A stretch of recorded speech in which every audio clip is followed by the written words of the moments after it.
As for Syria's problems, God has been with us. There are those spreading rumors about Syrian interference in Lebanon and the like, and I believe that is also untrue. We are always calling for an end to the war, for the strengthening of institutions, and for economic integration. Syria has officially denied any plans for intervention in Lebanon, calling the circulating reports completely untrue and politically motivated. Ahmad al-Sharaa has rejected allegations of any border escalation or military buildup along the frontier. From Damascus, officials are instead pushing a message of cooperation with Lebanon, rather than confrontation. Al-Sharaa has reiterated that Syria's position is focused on ending regional wars and promoting long-term stability across the region. Yet regional tensions continue to rise as long-standing border questions remain unresolved and politically sensitive. The Syria-Lebanon border itself remains one of the region's longest-standing unresolved boundary disputes, still awaiting a lasting settlement. Regarding the issue of the border with Lebanon, as you know, Lebanon is currently going through a sensitive phase and is under pressure due to the war and so on, and this has a very significant impact on Syria and on the situation in Lebanon. Therefore, the issue of demarcating the border between us and Lebanon has been a pending problem since 1946, since Lebanon was founded, and there is a problem known as border demarcation. This is a difficult issue, and the Lebanese have spoken to us about it on more than one occasion. But we believe that there are priorities in the relationship between Syria and Lebanon because it was fundamentally built on the wrong foundations. There is a Lebanese grievance due to Syrian interventions and, conversely, a Syrian grievance due to Hezbollah's interventions in Syria. We have therefore decided to postpone discussion of this matter, particularly regarding the Shebaa farms, as part of them is in Israeli hands, whilst we and the Lebanese disagree over which side they belong to. Let one of us take them first, and then we can discuss the matter. There are many issues regarding the Syrian-Lebanese border, so we were afraid to enter into a discussion on the subject of border demarcation, as minor details such as these would come to light, overlapping villages, which would open new fronts of conflict between us. Whilst we are at a juncture where Lebanon is supposed to benefit from the new situation in Syria to further stabilize its position and to achieve economic integration, development, and certain reforms they require, which Syria is fully capable of providing. As for Syria's problems, God has been with us. There are those spreading rumors about Syrian interference in Lebanon and the like, and I believe that is also untrue. We are always calling for an end to the war, for the strengthening of institutions, and for economic integration.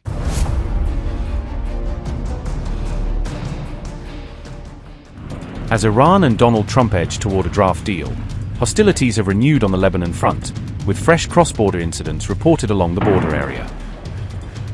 A suspected Hezbollah drone struck an Israeli military zone in northern Israel on June 12, according to the IDF, which described it as part of ongoing border tensions. The IDF confirmed that no injuries were reported following the drone impact near the Lebanon border area. Sirens were sounded across multiple towns in the western Galilee as the drone approached the area. The IDF added that a second suspected Hezbollah drone was intercepted over southern Lebanon before it could reach Israeli airspace. The army said the drone was downed over an area where Israeli troops are currently operating near the border. Meanwhile, Hezbollah said its fighters engaged Israeli forces advancing towards southern Lebanon in ongoing clashes. The group claimed it targeted troops near the border town of Maid al-Zoun with rocket barrages during the exchanges. Hezbollah said its operatives used light and medium weapons to force Israeli units to withdraw from forward positions. The group also claimed additional attacks on IDF positions across multiple frontline areas in southern Lebanon. Amid the fresh attacks, the IDF issued evacuation warnings for 3 villages in southern Lebanon as tensions escalated.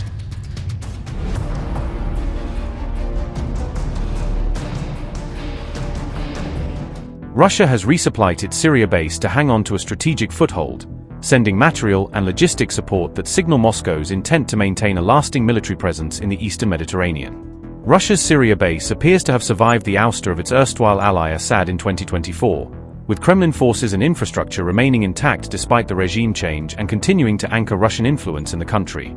The Wall Street Journal reported on June 1 that Russia's continuing influence in Syria shows how Moscow has preserved strategic options in the Levant, even as regional dynamics and local leadership have shifted dramatically.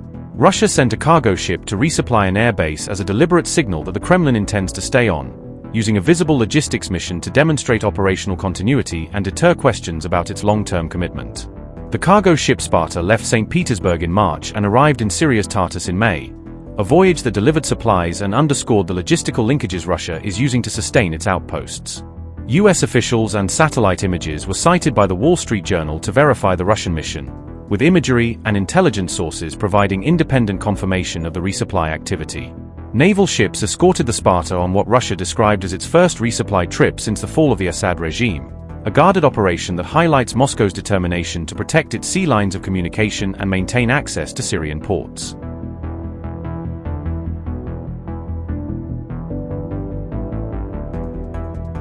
The tide in Syria changed in November 2024 when rebels led by Hayat Tahrir al-Sham launched a swift offensive that rapidly altered front lines and shattered the fragile status quo that had held for years.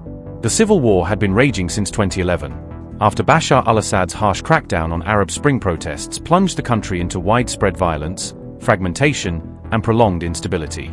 On December 8, 2024, Damascus fell and Bashar al-Assad quietly fled to Russia with his family, an abrupt collapse of the regime's control that created a sudden power vacuum in the capital. Hayat Tahrir al-Sham chief Ahmed Hussein al-Sharaa has been serving as president of Syria since then, assuming formal leadership amid a chaotic transition that has reshaped the country's political landscape. As president, al-Sharaa has been seen establishing closer contact with the United States and Israel, engaging in public diplomacy and back-channel outreach aimed at securing recognition, aid, and security assurances. However, al-Sharaa also met with Vladimir Putin on his first official trip to Russia in October 2025, signaling that Damascus intends to balance relationships and preserve ties with Moscow despite overtures to Western partners. On October 15, Syria's President al-Sharaa met with Russia's President Vladimir Putin, a high-profile encounter that underscored Moscow's continuing influence and Syria's desire to maintain multiple strategic partnerships.